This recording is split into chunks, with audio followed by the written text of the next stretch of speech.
folks, Joel Rather here, back with the H3O podcast. In our new podcast spot, just talking offline with our guest today. We're excited about this space. If you've watched our podcast before, we've kind of made the place a little more comfortable, which is kind of nice. But I'm super excited about today's guest, someone that I was fortunate enough to meet here in Colorado last fall. And for those of you that obviously followed what happened here in Colorado, and as many of you know, if you're following, a lot of these great organizations, the stuff that Dan Gates did with Colorado's for Responsible Wildlife Management and Howl, another real driving force behind this is Robbie Kroger from Blood Origins. Robbie has done some phenomenal work, and we're really excited to talk about kind of current events, things that are going on, and the influence and the things that he's trying to accomplish. So I'm excited to kind of get into it. But Robbie, how are you today? Appreciate you coming on, man. No, I appreciate you having me. I know it's been, I think, like 3 months in the making to try and do this, and then I had schedule conflicts, and it's just, both of us are really busy. But here we are today, and we made it. And I'm looking forward to the conversation. Humbled to have, to be on. And Colorado was epic, man. It was the first time that we really showed, like, if we decided all to pull in the same direction, like, what could happen. And we spanked them, right? 11%, 400,000 votes. Yeah. I'm glad that we had a tool that we could lend to the effort. The tool didn't do everything. It was certainly a part of the win and the victory, and we're just grateful to have played a part.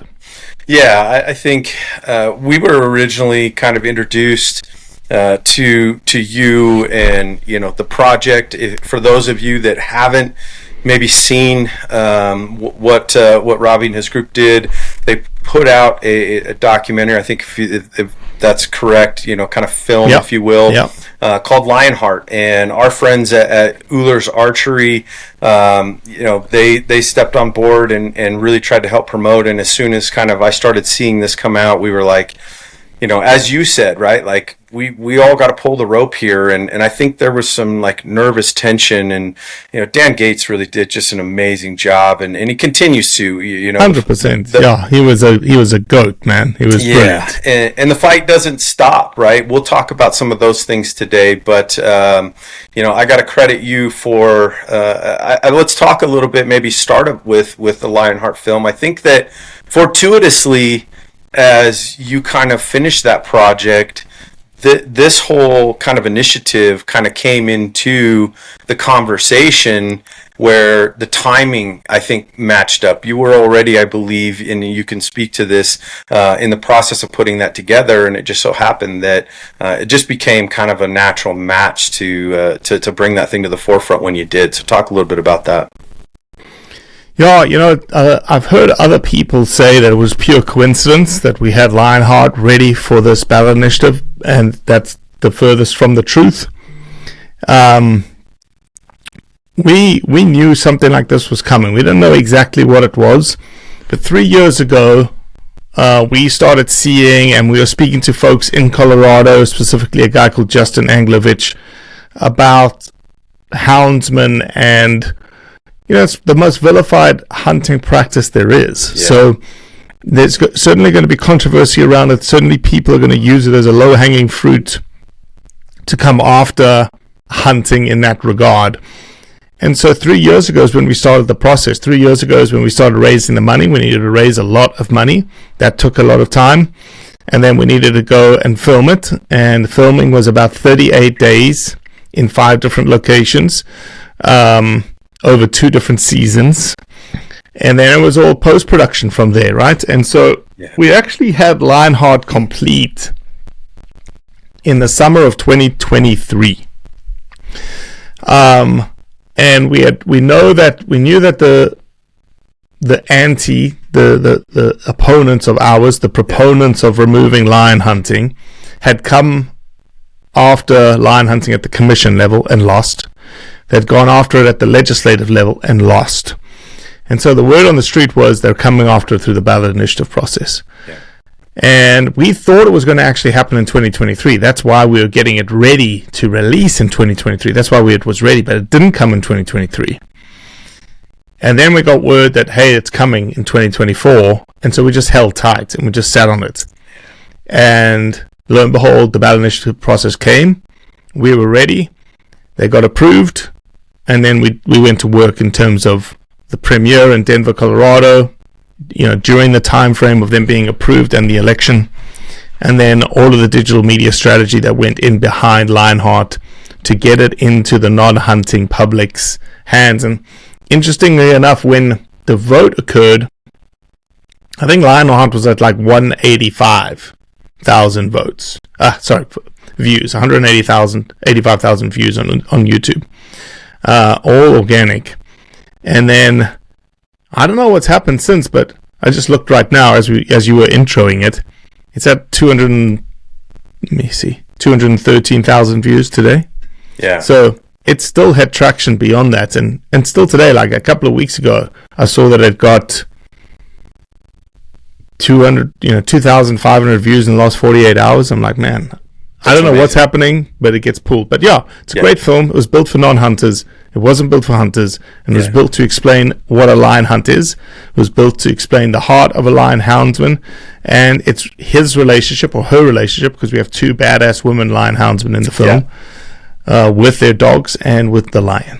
Yeah, and I think that was the thing for me personally, right? Like, we were there, and getting a chance to view it was, I think the message and the delivery, as you said, was not, this kind of like pro hunting, super hardcore, like, let's get out and, we're on foot and we're doing the chase and the pursuit and all this stuff. It was much more about, the history. It was much more about the relationship with the houndsmen and, their dogs and, just what it means from a historical perspective, but also to take that a step further in terms of the management and what it means to ranchers and people that live, in and around, lions. And to me, I think that it's tough to be able to convey that in a way that, you speak to this. I think it's interesting also to kind of talk about your vision and how you go into portraying that in a manner that, number one, you're trying to, in a sense, find the right voice and the vein, if you will, of how you want it to be perceived, right? Which obviously has some subjectivity to it. But at the end of the day, there's also a mission to inform. There's also a mission to educate. There's also a mission to do all of those things in a just manner that is productive to a larger audience. Would that be accurate? Yeah, 100%. We knew that any kind of vote, any kind of action that needed to happen around lions and lion hunting was going to fall for the vast majority to the non-hunting majority. Yeah, for sure. The 60% in the middle. So we had to speak to the 60% in the middle. We couldn't build a film, and that's some of the critiques that we've gotten on the film. Could have done it this way, should have done it that way. Sure. And all those critiques have come from hunters because they didn't like it. Yeah. So it wasn't built for you. Right. I'm sorry, it wasn't built for you. It was built so that we can communicate what we do to somebody who doesn't do what we do. Yeah. That's why we did it. Yeah, and I think that's really important. And I know personally for myself and a lot of folks that I talk to, I have a gentleman that trains with us, has come to our facility, prepping for elk season and all, just an avid outdoorsman. And, he prides himself on, growing his own vegetables and harvesting his own meat and all these other things. And he said a really profound thing to me last fall where he said, I realized that as these types of things come up, that for me to talk amongst the circles of people that are already in my camp, in my, same train of thought and belief systems or whatever else, doesn't really do me a lot of good because they already understand where I sit. 100%. They already understand the thought process and the belief systems and the ethos behind a lot of these things. And he said, I had a Christmas party and I had people that came over to my house that, are non-hunters, friends, and these types of things. And he says, I based the entire meal around everything that I've harvested, everything that I've hunted, whatever that is, to people that have never experienced that, and use that as a vehicle to actually open up conversation and to get them to, engage a little bit and talk constructively about, why I do the things I do and what my kind of belief systems are, without necessarily shoving something down their throat. And he goes, the way with which that was received was like people immediately were willing to listen. They started to ask questions. They were, wanting to know more. And I kind of like that really drove my thought process and how I started to continue to spread the word, and the way that I continued to create dialogue around this subject, which isn't just line hunting, but hunting in general, because we know that this was just a small piece. And, you posted this week about some stuff going on in Wyoming, and I want to talk about that as well. That I think that becomes, a little small paradigm shift in how us as outdoorsmen and women and those types of things needs to kind of be, a little bit shifted going forward, to understand that, as you said, the way with which the progress is made is to create a better understanding on a broader scale. 100%. You nailed it, buddy. So, let's talk a little bit about Blood Origins. I'm supporting, promoting, Love the hat. I thought I'd come with a Blood Origins hat, but I came with an IOTR hat, which is a big partner of ours. Yeah. I have appreciate you. ask, did I give you the hat, or did you buy the hat? No, I can't remember. You gave it to me when we were here in Denver. So, brilliant. And I've had multiple people go, "Hey, what's that hat?" And to me, the hat right now is, because you can't buy that style of hat. There's a cool patch. You can actually, I think you can combine it with a black hat on Lost Hat Company. We have a patchery there that you can build a custom Blood Origins hat. And I don't know if you know who Bodie Turner is. Yeah. Young kid. He's Joel Turner's kid. Yep. Shot IQ, right? Yep. He's been winning freaking archery tournaments left, right, and center. Yeah. And he wears a Blood Origins hat. That's awesome. awesome. Like his lucky hat to win. Like that black hat that you're wearing right now, that's his hat. And I was like, how did you get a hold of a hat like that? And he goes, my dad went to Trinchera. Trinchera is also a big partner of ours, and he got that hat and gave it to me. That's awesome. Hey, nothing wrong with free marketing, right? That's right. Absolutely.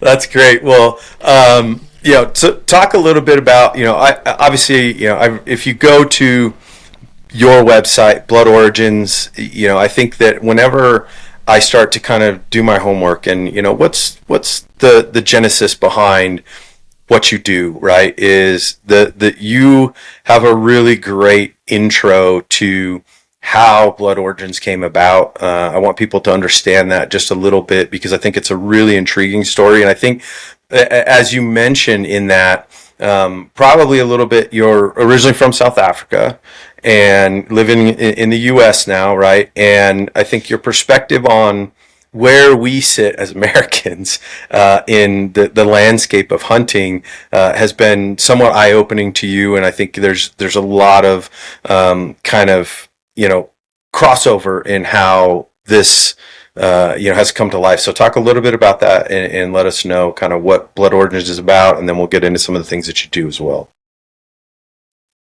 Yeah, man, thank you. I really appreciate that. Blood Origins came about as an idea. I never grew up hunting. My family grew up hunting. I didn't know about hunting. If you had asked me when I was 17, like, what is hunting? I just said, like, my parents did it. My dad did it. Not my parents. My dad did it. My grandfather did it.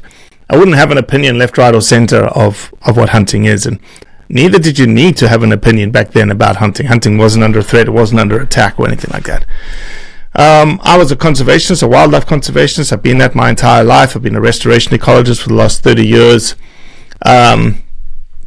And this idea of Blood Origins came about because I could see I was interested in understanding how I could get more into hunting myself, and I was also interested in how I could introduce my boys into hunting. And because I didn't know much about hunting, I wanted to understand from people why they decided to hunt.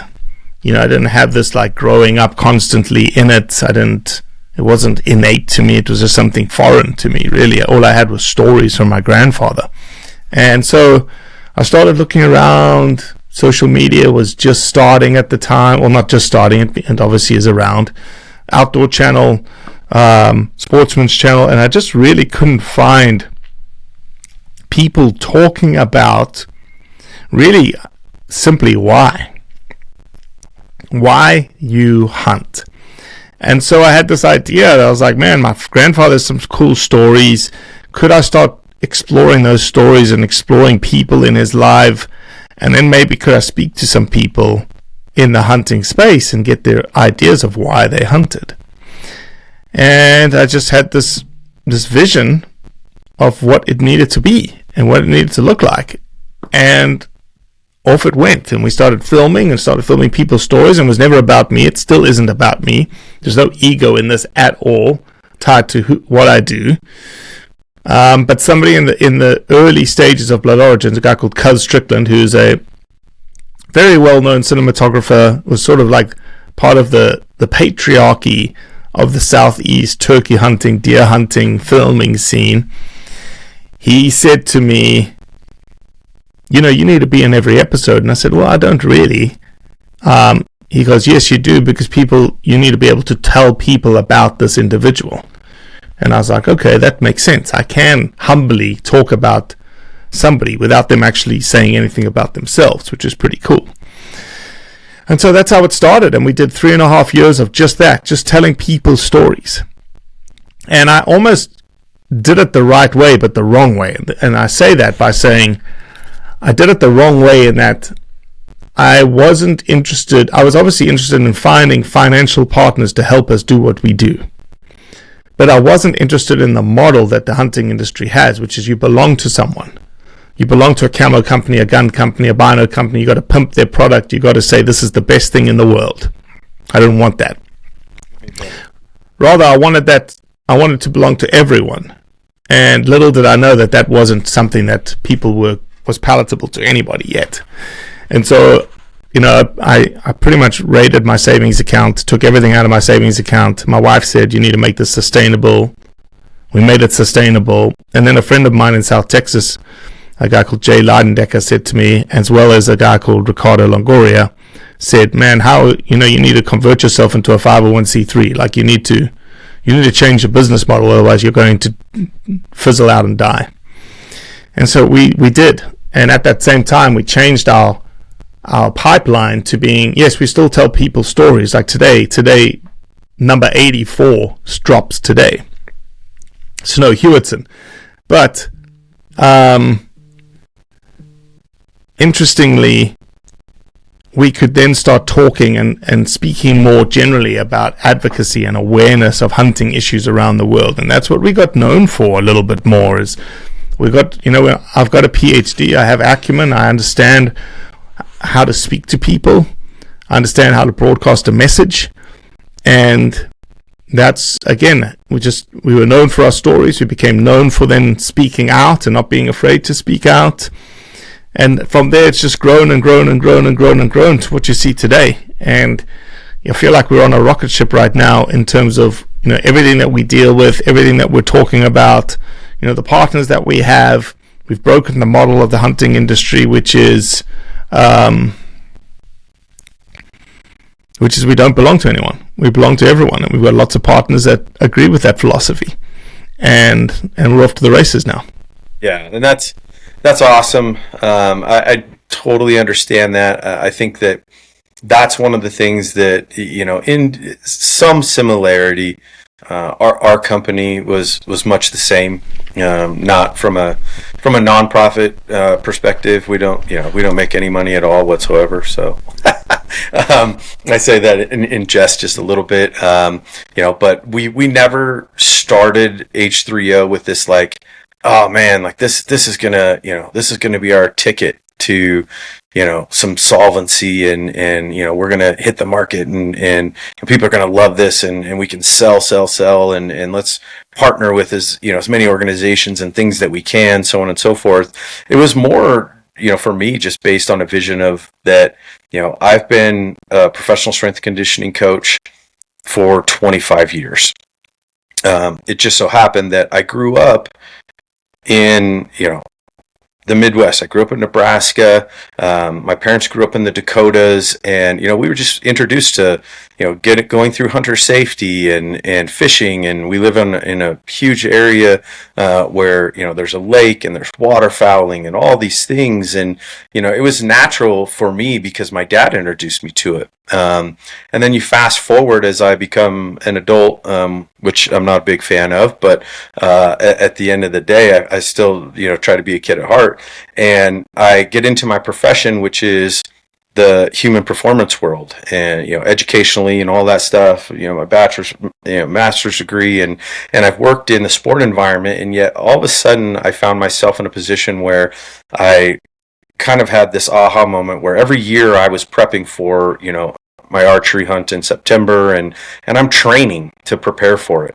And my business partner Jason, who you haven't met, he says to me, like, I think we should start like sharing what you do with people in the outdoor world, because look at how you are taking what you do for a living and investing it into what you have as a passion to do, outside of the walls of work. And so that's really how we started too. And our mission has been to educate. Like, at the end of the day, in the most simplest terms, I tell people that, our biggest goal is to enrich people's experience in the outdoors. It has nothing to do with anything more than using what I do for a living and applying it to something that people love to do in their free time and something that they're passionate about. And so I think that there's some similarity in that. And, and as we've continued to get more involved with things, in this space, I love being in it. I love being able to connect with people like yourself and other organizations, and realize that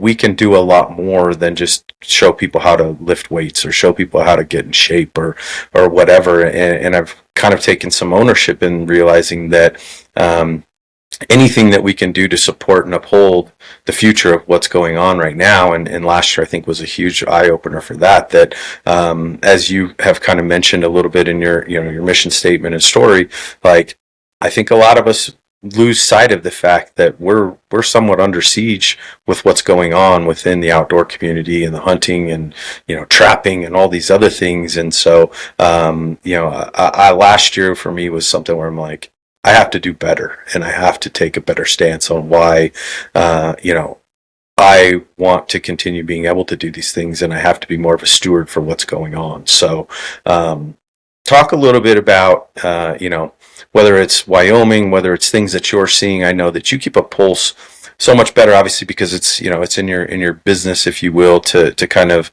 know what's going on within the landscape of, how do you, kind of attack that? Because it seems like it's a daily thing. It's 24/7. It's a 24/7 job. And look, I'm not complaining, because that's what we've built.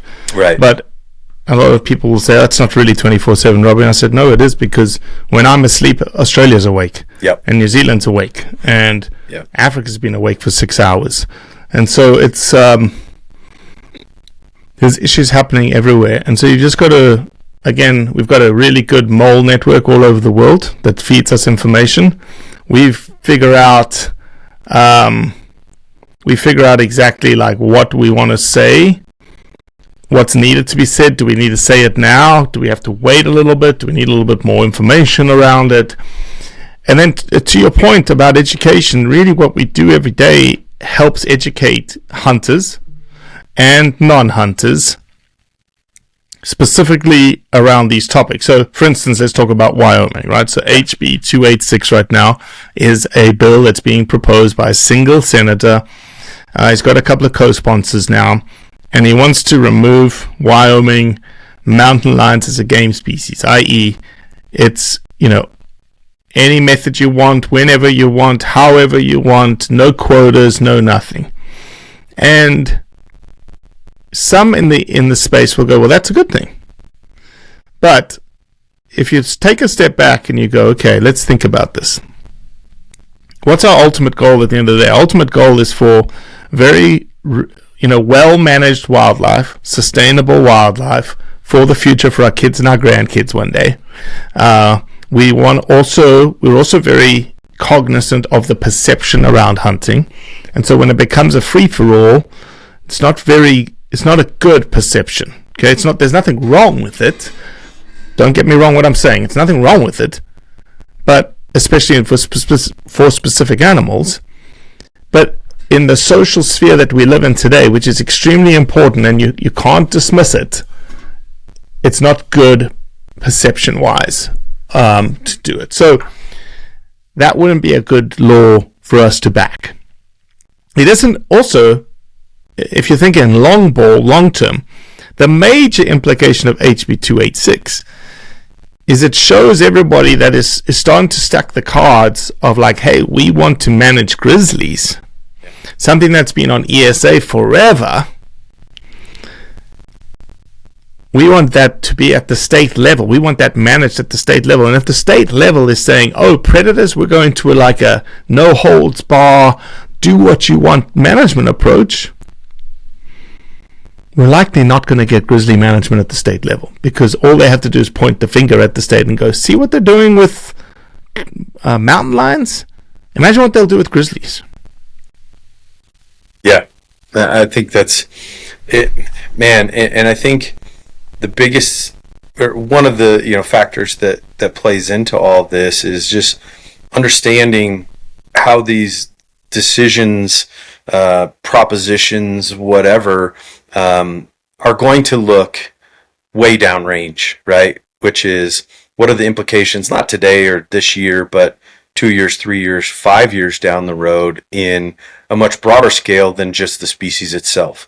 Everything else that exists in and around it from from an ecosystem perspective, from other game perspective, right? And I know that Dan talked a lot about, and him and I had a lot of offline conversations about, well, this is just the tipping point of what is coming if this gets passed, and this is coming if this gets passed, and that type of thing. And you have to understand that just as much as I think we as outdoorsmen and people that are in support of what's going on are starting, hopefully, to understand that our involvement in how we continue to support, there are just as much, if not more. And I know, like, I looked at the funding in Colorado for the opposition in comparison to what was done kind of on the Colorado's Responsible Wildlife Management side, and there's just as much effort and just as much going on to try and achieve their goal as much as it would be to achieve ours. And so, it will continue to battle on. And I think that, as Coloradans now, where it's like, I feel like everybody goes, woo, like we won. It's going to expand further than here, and it's going to continue. And you're seeing it in Wyoming, which most people would assume, right? They go, oh, it's Wyoming. Wyoming's like the most western state and the least populous and all this and that. And they're like, yes, they're going to be good to go. And, you fast forward 3-4 months and here we are, raising another a battle to ensure that, you're going to have to go right back into the well and begin those same conversations, and same education has to continue going. And it's not just there. I know there's some stuff going on in Arizona. Obviously, we see some things in the Pacific Northwest. I believe, you can correct me if I'm wrong, like Florida's got some stuff going on as well. Yeah, so Florida, obviously, on the ballot last year, they won the right to fish and hunt, which was huge, okay? Constitutional amendment. But now, again, they're making some proactive moves. The commission has tasked the department to come up with a bear management proposal, a black bear management proposal, which includes hunting. They did this 15 years ago, I believe. And when they opened the season, they didn't have all their ducks in a row, which is unfortunate. They didn't have a way to control how many bears were being taken. They did the typical, okay, we're going to issue 400 tags because we only believe the success rate is going to be about 40%. Well, the success rate was like 80%. And so within 48 hours, they had already gone over the quota. Wow. And so they shut down the season, which again gave fuel and ammunition to the antis to say, look, these hunters can't control themselves. The department can't control itself. You guys are going to decimate bears if you allow them to. Right. Lessons are learned. Protocols will be put in place. Policies will be put in place. I would almost guarantee that's going to happen here moving forward. And they'll rethink things like that. So yeah, Florida, they won the right to hunt and fish through IOTR. The hat that I'm wearing was the player, and a guy called Travis Thompson with All Florida was their local guy on the ground there. Obviously, we've seen Arizona last year come after lion hunting through the commission. We haven't got a decision from the commission yet, but I would make the assumption that the commission will say no.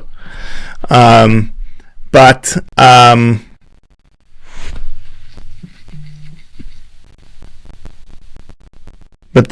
Arizona's a ballot initiative state, and if the commission says no, they may try the legislative route, or they may just say screw it, we'll just go the ballot initiative process, which will be on the docket in 2026. And again, to Dan Gates is like, this is what's happening. Boom, boom, boom, boom. If Arizona wins the ballot initiative process to ban mountain lion hunting with dogs, it's going to come back to Colorado and they'll try again. Yeah, and I think that's an interesting thing too, where you can't really rest on your laurels when it comes to this stuff too, because just because the battle was won, the war will rage on, right? As the saying goes, and yep. And I think that's something where this was strike one, but we don't know how many strikes that there might be in this at bat, and I don't maybe this is an interesting question for you, which is, do you ever envision, maybe in your lifetime and mine, that we're going to see a tipping point with all this, where it's like, okay, we've established all of these things through science-based wildlife management and all these things, no more initiatives, no more do you envision that ever? No, that's not going to happen. That's not going to happen. No. The only way that's going to happen is, and unfortunately Arizona tried, is you have to make the ballot initiative process more onerous, or get rid of it entirely. Yeah. I don't think that's going to happen. So you have to make it more onerous. And so Arizona tried. Arizona said on the last election cycle, they said there was some sort of bill that said at least 10% of signature gathering of a certain initiative needs to come from all the districts in the state. Because all you have to do is, and the same thing as Colorado, all you have to do is focus in Maricopa County in Arizona, which is the Phoenix Metroplex, and you'll get your signatures. Got it. Same thing with Colorado. Focus on the Denver Metroplex and you get your signatures. Yep. And so the bill there was you need 10%, and it failed. It didn't get the majority. I think it needs 60% in Arizona for the ballot initiative, something like that, to pass. So yeah, I think those kinds of things, people need to be, joining hands. That initiative wasn't done by hunters. It was actually done by the pork producers in Arizona. Yeah. So yeah, it's pretty amazing. So you've got work security, is what you're saying. Job security for sure, because I think that it's there's always going to be something, and it's just going to continue to ping pong around, and as adamant as I think, unfortunately, a small amount of us in the grand scheme of things are in stepping up to these current events and issues and things like that to support and educate and all the things that we've already talked about, is the opposition has grander scheme plans as well, and they're going to continue to try and go after areas that they think are fortuitous and opportunistic in nature, that hopefully they've got intelligent people as well that are going to find ways to manipulate or to bring together things and structure them in a manner to get their way just as well. And that's, in a sense, that's kind of how our country was created. Yeah. Everyone has that ability and voice, and and I think that that's the biggest thing for me is stepping back. And as I've told people, and as I had the conversations when we talked about the Wolf Initiative here, which obviously I think was an eye opener to what we saw last year, which is people go, oh crap, like, man, we really screwed that up. Like, look how close it was. And now you realize, like, man, I can't sit dormant, right? And I think that I talked to a lot of people and said that, so much of how these things are created are based off emotion. So much of how these things are generated are, of a specific, belief system or whatever in terms of all these things.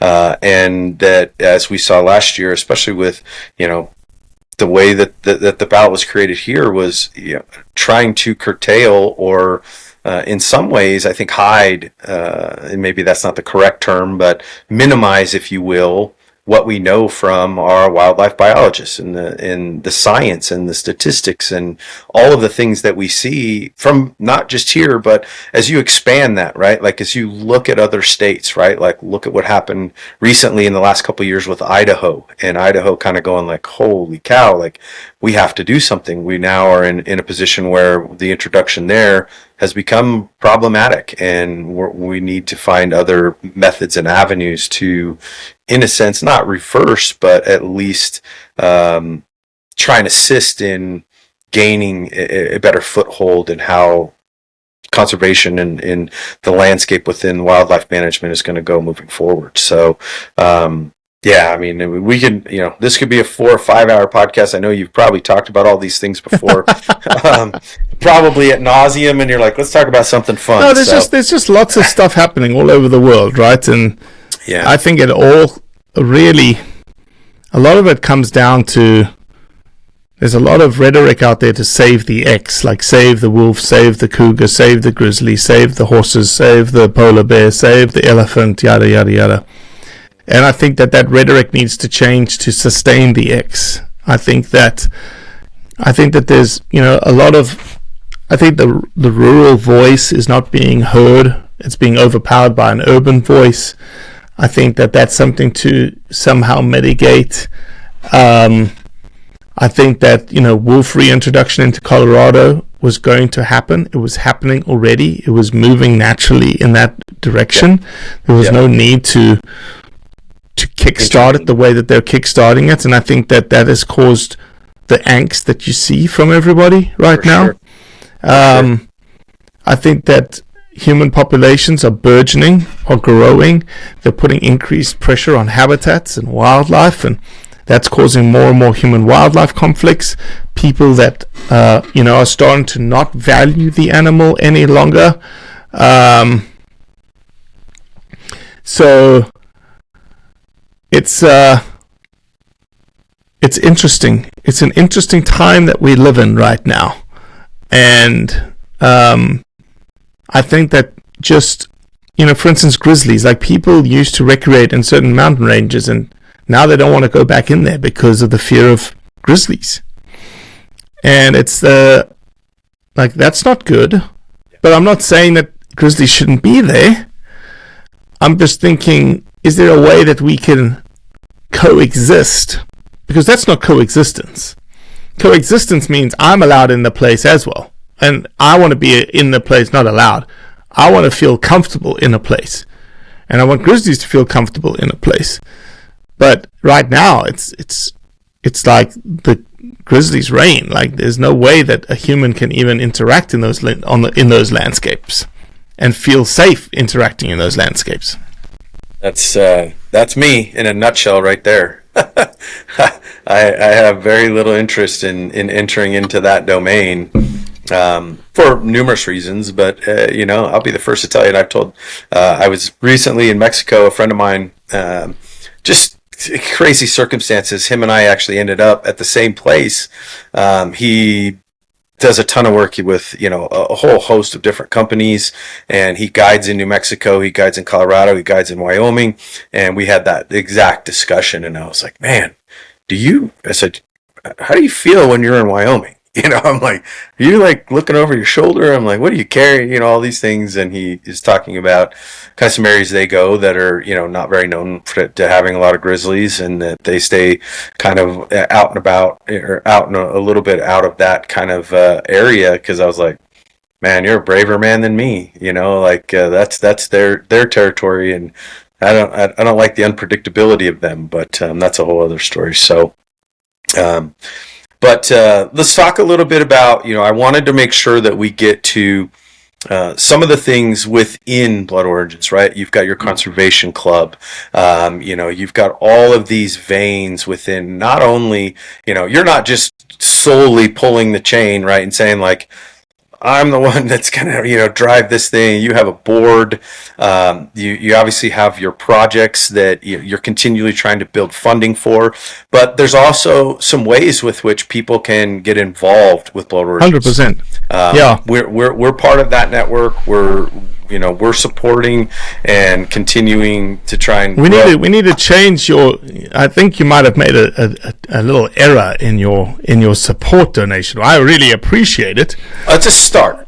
Yeah, we need to get you to monthly, and once we get you to monthly, we put the Hunt Harvest Hike. We can do that Logo. I don't know. I think you set it up quarterly. I don't remember. Yeah, I just rushed around and clicked some buttons, and I'm like, all right. Well, I appreciate you. We can do that if that's what it takes. I mean, yes. Let's get your logo on the website. Let's celebrate you. Yes. And yeah, the Conservation Club, as you guys have helped us in, is really the lifeblood of what we do at Blood Origins. It's a way that a company can support us. And again, there's no, you don't get anything for it. Okay, you get a little bit of indirect marketing. We say thank you. We're going to be gracious for the support. But really, it's helping us do what you see us do every single day. Yeah. It helps us to build a Lionheart. It helps us to come to Denver. It helps us to do all these things all around the world. And at the end of the day, it's a tax-deductible donation against your business. And it's a write-off that you may or may not need. But we're here to help you get the tax deduction if you do need it. Especially at this time of the year. Right. And yeah, it's so we've got the Conservation Club. We also do a lot of direct conservation projects all over the world. We directly implement projects, humanitarian projects, conservation projects, so anti-poaching projects, wildlife relocation projects. You name it, we do it. And then obviously we have our film documentary projects that we do all over the world, touching different topics. So yeah, we do a lot of things. We've got our fingers in a lot of pies. And yeah, we're constantly raising funds for those projects. So if there's people listening to this and they're interested in, getting involved in projects, then just reach out to us. We're not hard to find. You can email us, you can DM us, we're not hard to find. And yeah, if you have interest, we work on elephants and rhinos and cheetahs and, saving roe deer in Europe.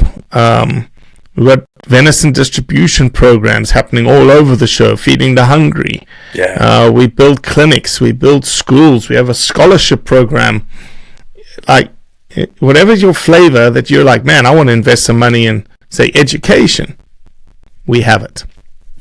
And so, yeah, and if those two things are too rich for your blood, then we've got a supporters program that is the cost of a cup of coffee a month. So $5 a month. Yeah. Which is what you spend more than $5 at Starbucks every month. Okay? Oh, yeah. So it's just $5, and you get put into a giveaway every month that you support us in.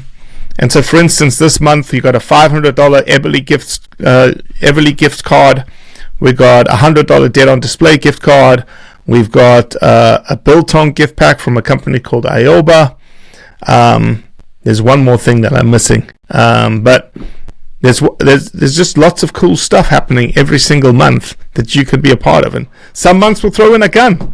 Like, you can win a gun for $5 a month. Sometimes you can win a hunt. Like, somebody won a Springbok Slam hunt with $4,500 in December because they give us $5 a month. Yeah, that's tough to beat, right? And as you said, I had people canceling $5 donations to me all the time. And I'm like, I used to only ask for $3 a month. Okay. Man, you're really getting after it, right? And the guys that I see people, stopping their $3.15 donation to us. And I'm like, I know times are tough, but are they really that tough? Right. Are they really that tough? Come on. Right. Yeah. And especially, like, as you said, right? I mean, there's a lot of it, I think, is perspective when it comes to a lot of these things. And people get pissed off about, I say the wrong thing. Just one little thing. Like, I'm not giving you my $3 anymore. I'm like, right. Okay. Right. Cool. You can't win them all, but all the connectivity to all these things, we'll make sure they're in the show notes, and we'll make sure that you know where to find all of the correct ways with which you can get involved. Because I think it's number one, it's super helpful to the cause, right? It's not something where it's asking for a huge amount, as you said, right? But I think it's just like everything else when you talk about financial implications and things like that. It's an accrual of interest, and if you get a little bit from a lot, it adds up to making a big impact. And exactly. as you mentioned, it's a cup of coffee, right? And if you that's it. If you can't find a way to part with that, right? There's at least a couple days a week I probably forget to drink my coffee because of schedule and being busy, and I've been up at 3:00 in the morning, like 5 or I don't know how many times in the last couple of weeks to catch planes and stuff like that. It's like, man, that's as you said, it doesn't require a lot. So, but I want to touch on some personal stuff, not too touchy feely, right? Sure. But, talk now. You mentioned early on, right? You said I grew up, dad, grandfather, they hunted, but I didn't, right? And you live in the States now, and I know, like, there was something that stood out to me.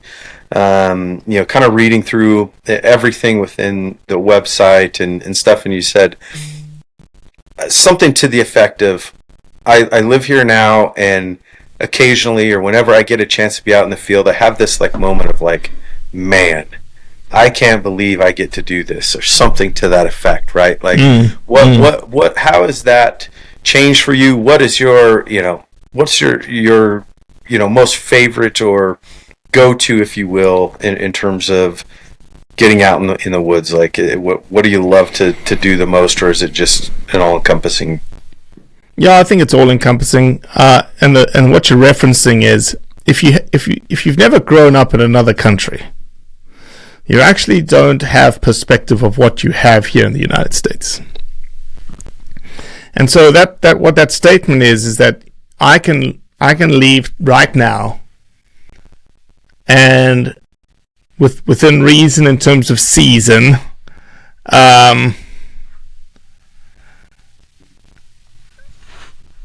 that I can take a gun, I can go 20 minutes down the road on public land, and I can use it. I can use it to take a resource that I'm legally allowed to take. I can use it to practice. I can use it to walk through the woods on, or just simply, if I don't even have a gun, I can walk through woods. Yeah. And the idea of public lands, the idea of the Second Amendment, the idea of just being able to do all of that in this country is just unbelievable. And if you don't pinch yourself in being able to experience that, then you obviously you don't have the perspective I have. I remember going to Cody, Wyoming, and I was there to be the keynote speaker of a banquet event. And they're like, "Oh, hey, let's go walk. Let's go take a drive, and we'll go hike something." I was like, "Okay." And we drove, and we just stopped at like the corner of a road, and we parked, and we're like, "All right, we can go in right here." And I said, "What do you mean we can go in right here? And this is all like farmland and stuff." No, this is public. Right here is public. And we can walk wherever we want and do whatever we want. It's your land. It's our land. And I was like, damn, that's amazing. And we walked to the top, and we hung out and watched the sun go down and sunrise. And so, yeah, I think it's just a privilege, and it's not a right. And I think you've got to have perspective around that. And maybe that's why the Blood Origins message is so received so well is because I don't see it as a right. I see this as a privilege because I didn't have it in South Africa. We didn't have public lands. You can't just go and easily buy a gun and buy ammunition and all of that kind of stuff. You can't. It's just not. It's not available. And so that to me is really important. And I try to do that as much as I possibly can right now. I obviously travel too much and work too much right now, and need to put more balance in my life. But that's really what that whole thing sort of leads or stems from and is because of. Yeah. Bucket list. What's on the bucket list for you? I know you've got buffalo. lots and lots of buffalo. Yeah. American buffalo? All types of buffalo. All types of buffalo. Okay. So I just got my grandfather's .416 Rigby caliber gun back after 30 years of it being missing. Wow. It's a story for another podcast. It was gone for 30 years. I found it. I bought it. Lots of drama in getting it back, but it is in my closet right now. And he killed lots of buffalo with that gun. And so, but only Cape buffalo in Mozambique. And so, love to kill a Cape buffalo in Mozambique with the same gun. And kill one in South Africa, and kill one in Tanzania, and kill a muskox and a bison. I've done the Argentinian one. I've done the Australian ones. I'm super keen. This may seem super weird. I'm super keen to kill feral cows with the gun. There's feral cows in Hawaii, in the mountains of Hawaii. I know of pockets of feral cows in the mountains of New Zealand.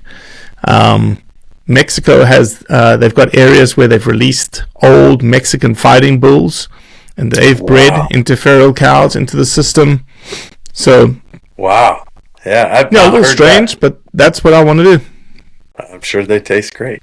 And it's a big adrenaline rush. It's iron sights. I don't have a scope on this gun. I won't put a scope on the gun. Sure. So yeah, that's what I want to do.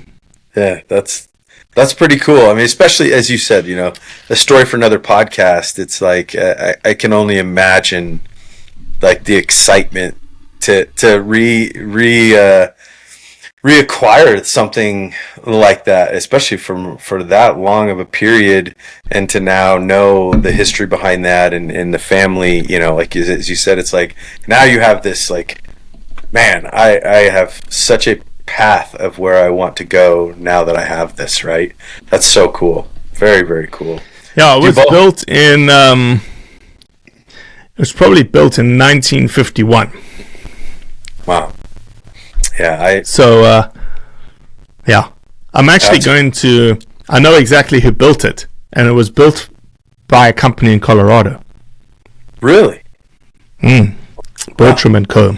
And so I need to do some research on them, see if they're still around, and then I want to call them and just say, hey, this is who I am. You don't know me from bar or soap. Right. I'd love to come to your facility. And if you still are in the, it looks like they are. I've got their website up. So yeah. Well, if you make a trip to Colorado, you're gonna have to come and see us. We'll do one of these live. And sounds great. We can tell that story for sure. So yeah, we're on. We're very, very centrally located. We're now just south and just a shade west of downtown. Where our training facility is. Obviously, this is one small room, but there's 10,000 square feet of additional space, and we're really excited about it. We've got a conference space that's adjacent to me, where I'm working on some things from an event perspective. Maybe something that we can discuss. Yeah, for sure. I'm working on trying to get an event put together for this year that will be around a lot of that. We're going to talk about arrow making. We're going to talk about training. We're going to talk about hunting tactics and education and things like that. And then, when we go downstairs, we've got all this space to train, and we've got enough room in here. We can shoot bows, not firearms. The permitting for that's a little too tight, expensive for what we want to do around here in our day to day. But that's super cool. Obviously, if we can help with anything with that, if something comes up, let me know. I'm happy to do that for sure, because I want to hear more about that maybe offline. So, but Well, anything else that comes to mind? I mean, anything that we missed, anything that, we can make sure that people know more about you or Blood Origins? No, I appreciate the opportunity. I think, obviously we're a non-profit and we're looking to raise funds all the time, but if you don't want to give, the best thing you can do is share content. And I think hunters don't like to share content that isn't really sexy content for them, but it's getting better and better and better. We're growing every single day, and so we just ask that you share content. Just share the message, share it with your friends, share it with your community, share it with your non-hunting friends. Yeah. That's what you need to do. And that's it. That's the way we're going to sort of champion our narrative more, is if you decide to see something that fits with your ethos and your heart, and you decide to share it and tell everybody about it. Yeah. So, and if you're afraid of saying anything, say one line and then say, okay, now go check out Blood Origins. They'll have all the other answers. Right. Yeah. Deflect over to people that are willing to take that stance, right? And that was 100%. That was a big part of my process as well, right? I think last year, especially, was kind of that moment for me where it's like you get a little worried, right? Of like, should I say this? Like what, and at some point you got to stand for it, and you got to understand and really almost internalize how important and how much you value and what your belief systems are behind these things, and know that if you can't find the correct rationale, reasoning, or understand fully where you sit and what you're going to be willing to fight for, there's a lot to be said about where that process needs to start personally as well, right? And that for me was, I think, kind of another one of those aha moments where I'm like, it's time, right? And you have to understand that there's no way, shape, or form in today's kind of landscape, especially with what we see in reaching anyone and everyone via social media and all of the things that we have to be able to touch people, that you're not going to win them all, right? But if you can be educated, if you can convey your message, if you can understand and support the things that you believe or know to be true in a manner that is constructive, then do it, and do it in a way that is not cantankerous, but educational and supporting 100% what you can. Yeah, don't be confrontational. No, be honest, be authentic, but be gentlemanly. Is what is our tactic.